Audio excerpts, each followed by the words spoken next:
యథార్థంగా మన జరిగిన సంఘటన ఒకటి మీతో పంచుకుంటాను. ఒకరి ఇంటికి వెళితే ఆమె ఒక ఆయన్ని పిలిచింది, పేరు పెట్టి పిలిచింది. సరే, ఆయన వచ్చారు. తీరా ఎవరా అని చూస్తే ఆమె భర్త.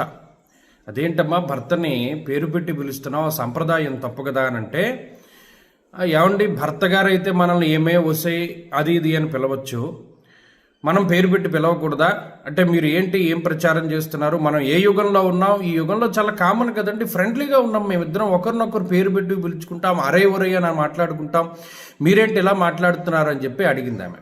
మరి చాలా పొరపాటైనటువంటి విషయము. మీకు ఒక చిన్న ఉదాహరణ చెప్తాను వినండి. అది మహాపాపము.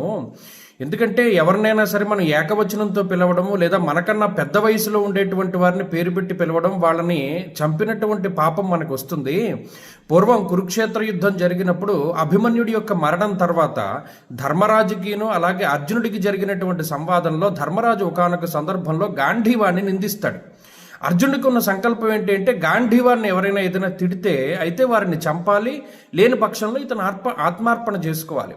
ఇప్పుడు శ్రీకృష్ణుడు చెప్తాడు, అర్జున నువ్వు ధర్మరాజుని చంపినట్టే లెక్క. ఎలా, ఏ విధంగా అంటే, ఇందాక జరిగినటువంటి సంభాషణలో నువ్వు ధర్మరాజు మీద ఏకవచన ప్రయోగం చేశావు, లేదా ఆయన్ని పేరు పెట్టి పిలిచావు. అలా పిలవడం ద్వారా ఆయన్ని చంపినటువంటి లెక్క వస్తుంది, అది ధర్మ సూక్ష్మము. అలాగే ఇందాక నువ్వు ఆత్మస్థుతి చేసుకున్నావు, నాకన్నా గొప్పవాళ్ళు లేడని. ఆత్మస్థుతి ఆత్మార్పణతోటి సమానము, ఆత్మహత్యతోటి సమానము. అందువల్ల ఈ రెండూ జరిగాయి. కాబట్టి ఇటువంటివేవి మనసులో పెట్టుకోకుండా నువ్వు యుద్ధంలో పాల్గొను అని చెప్పి శ్రీకృష్ణుడు చెప్తాడు. అలాగే ఇప్పుడు మీరు గమనించండి, మనకి కంచి పరమాచార్యులు వారు ఒక శ్లోకం చెప్పారు. బాలార్క ప్రేతధూమశ్చ వృద్ధాస్త్రీ పల్వలోదకం రాత్రౌ దధ్యాన్న భుక్తిశ్చ ఆయుక్షీణం దినే దినే అన్నారు. అంటే ఆయుర్దాయం దేనివల్ల తగ్గిపోతుంది?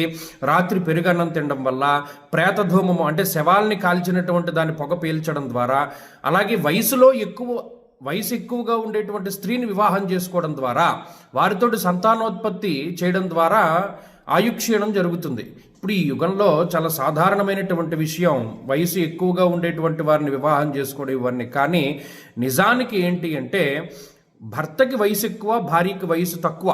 అందువల్ల ఎప్పుడూ కూడా భార్య భర్తని పేరు పెట్టి పిలవరాదు. అలాగే ఏకవచన సంబోధం అనేటువంటిది చెయ్యకూడదు. భర్త వయసులో పెద్దవాడు కాబట్టి భార్యను ఎలాగైనా సరే మాట్లాడవచ్చును. అలానే నేను వారిని సపోర్ట్ చేస్తున్నానని కాదు సుమా, కానీ ధర్మసూక్ష్మం చెప్తున్నాను.